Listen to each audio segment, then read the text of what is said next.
काहे जबरदस्ती खियावा ताली रे। ए हमर माई ना खइबू त कैसे बचौआ रही आए हमनी के खइले पियले लन रे दुनिया खातिर देखले एको गो मतारी बैसन त बेटी के काट पीट देती सन ऐसन कुल पे हम तो सन बानी तो तोरा के राख के खियावत नहीं पियावत नहीं करत नहीं आए अरे मतारी ए माई ए बेरा कलर ना कि नारियल पानी लिया खातिर ले आइल बा न तोरा के। हां बचा के गई ना। हां हां हमारा तोरा के कुछ कहू हमनी के दुनान में के बड़ी माने लन जाने लन करलन बुचरे ले रे खोरे हमर पेट दुखाए लगो ओ तू खियाऊ हम अपन हाथ से ना खाई खइबू खिया दे ना खो खिया दे माई खिया दे। बाप हो बाप कता ना गम गम गम कता बुचिया रे पेटवा बुझा तनु फाट जाई ये माई बहुत दुखाता तो ना रे देखू लइकवा का लातावा इधर बा आ मुड़िया इधर बेड़िया नहीं खे ना रे हां बेड़िया ला अभी बेड़िया रही हां आ होखे के बेरी से सीधा हो जाई ना का तोर हो गले हमार तो कार्तिक अगहन पूस माघ फागुन बैसाख ई कुल हमरा ना समझ में आला ये कौन चलता ये तीन चलता जेठ नु हां जेठे नु चलता हां ना आषाढ़ चलता का जाने कौन हमारा ना बुझा लाई कुल हां अब लगले होई तिले होई 6 महीना हो गइल हैं 6 महीना ऐसा तक चली हमारा अच्छा तोरा ले पहले ले हमारा उल्टिया ये होता मैं तोर पहले होई त हमार के करी तू खटिया पे गिर जीबी त हैं बोला ली है जाने अच्छा वो आइए जी हो कहत ना कि तारा के होई नु त हमारे के कही अच्छा हमारे घरे आ जी हो तारा के बाहर रख के मड़ई ओरी और तेरे खाई बनाव जी रहब जी देख त कहत रहा माने ला उतना प्यार करलन तब ना ई माई दुखाता रे लागता का है एक लंगवा जी जी दुखाता तो लात मारता ले कैसे खियाल हमारा खिया जाता अपने खाता हमारे के ना खेलसा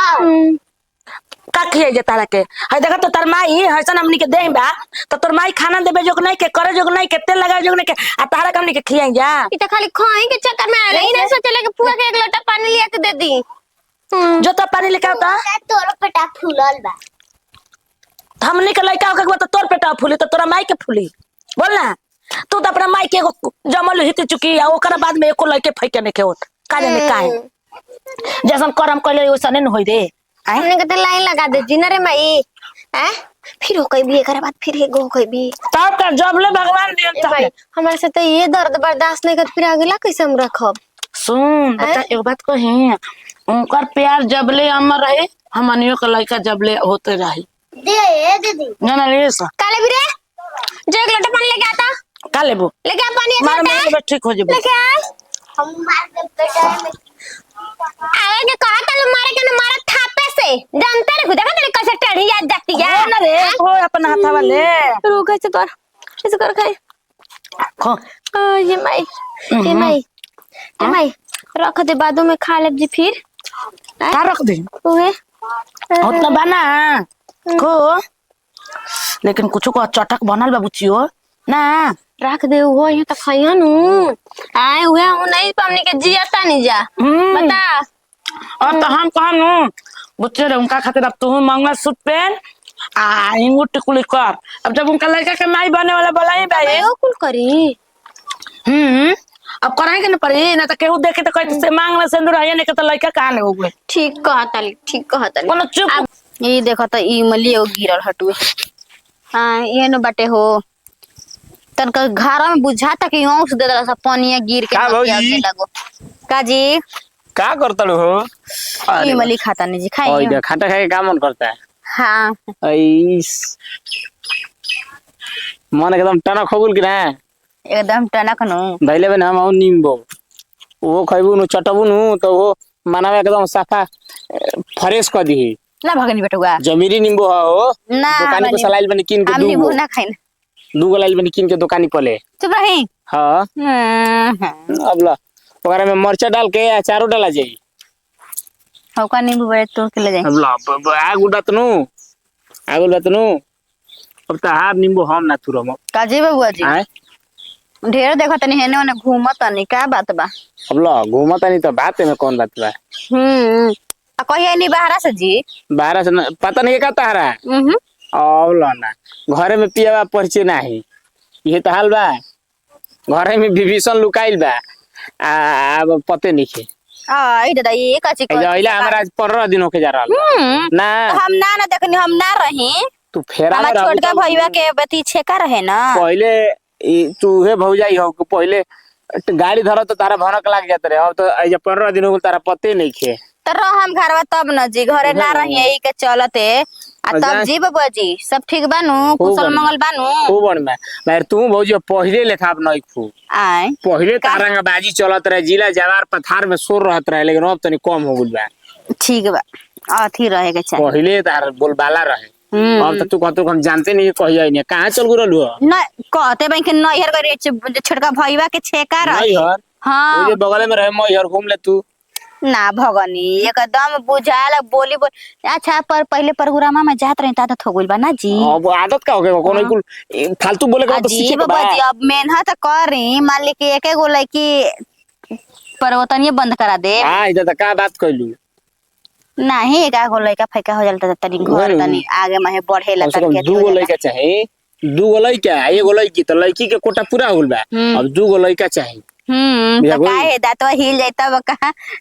का हो खाई दांतवा हिले देम हम उनके के धके हिला देम दांतवा हिले देम हां हम मनी के जानते बड़े पहले इस्तेमाल करे फिर भी सब करे ई सब छोड़ी हटाई और माई और छोटी बुची नहीं खिजे लोकत कहीं गइल बनी जका आ गइल बनी जका कहीं ना ए जे बड़ी सन हां ना देखनी ही ना यही का के तू कहता नहीं अब अपन कहत रु गइल बने 15 दिन से नैहर के करे को महीना से गइल बड़ को महीना से तो गइल बड़ एती 2.5 महीना हो गइल अब बताओ तो घरवा जेबू तब न लोकेशन हम जानतनी अब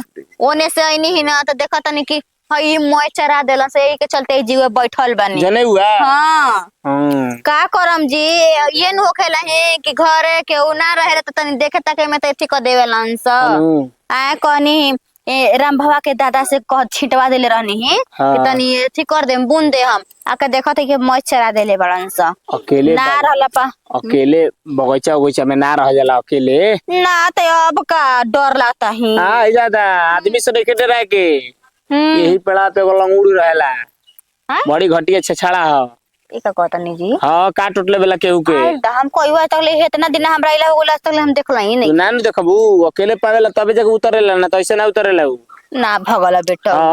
देखो कर हम घात लगौले होई देखो अभी लोग को तीन ना अभी हम बानी तो नहीं गेलो जहां हम हट तब तरीका हुआ का वैसे तो बैठल बनी 2-3 घंटा हो गल तइबे ना कइल हटे अभी गोइल तो दूसरा नन्हे को बच्चा हमरा के समझ ले बनी दूसरा दिन ओकर भाग अरे जाई ना जाई मेहरा न खोइत होयन जा मेरा आरू तो खोजबे करी मेरा आरू तो खोजबे करी जाई जाई जाई जाई जा तब देखो जने हुआ के फेरा में पर हां त ए जिगो ना बैठल ही ना बनी का करे घरवा को मोय काम हो जताटे तनी हुआ रह गई त मनवा लागत रहे अब घरवा में अकेले न बनी कुछ छोटी गोतिनियो नहीं खे कहां गुल बोली गइल बिया नैहर गइल बिया होई देखो त यही के चलते अकेले हो गइल त घरवा सुना लागत रहे लइका फैका हइए न कंसा गइल में पढ़े गइल स हनु हां त जा तनी हो भौजी जाई ओय अच्छा ठीक बा आई इहो बेटवा किसिम किसिम के बोलेलन दादा ई बताओ कहत नहीं बलंगुर रहेला आजे से बानी हो आता ना एकदम मजकिया बन की का बतला लेकिन कुछ कह कितनो आदमी रोवत रहिहन गावत रहिहन लेकिन लइका हंसाइए के मान लिहन नु ऐसन बोलिए बोल दिहन कि आदमी हंस जिहन सा आही दादा जाई त घरे त आही हो दादा एकदम नु मन औ जा जाता केन कोइसन दिन होता मैं दे हाथ में दर्द भई रहता टे दादा दर्द करता कपार कहता नहीं कि दवाई लिया तो जाके दवाई लिया तो सुनता ही नहीं खन तन की हो नहीं खे सुना तुन करा हमार तो 10 गो बात बोलम नु तना में 1 गो सुनेलन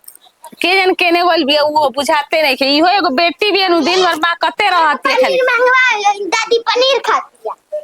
कहां तू हे जाओ कहां गई रही है रे कबेले दादी यहां कर दादी दे पनीर है तो कह के तो मैं बनावत या किसी लाल भाई पनीर नहीं खइले कनी कैसे फुआ का तोर पेटा फूलल बे तो कहते लइका हो बा अही ओ राम लाजो नहीं खिलावत कहे में हाथी चुकी लइकी ले कौन भाषा कहत है जे तनके शरम नहीं के घर के पी गइल बे जे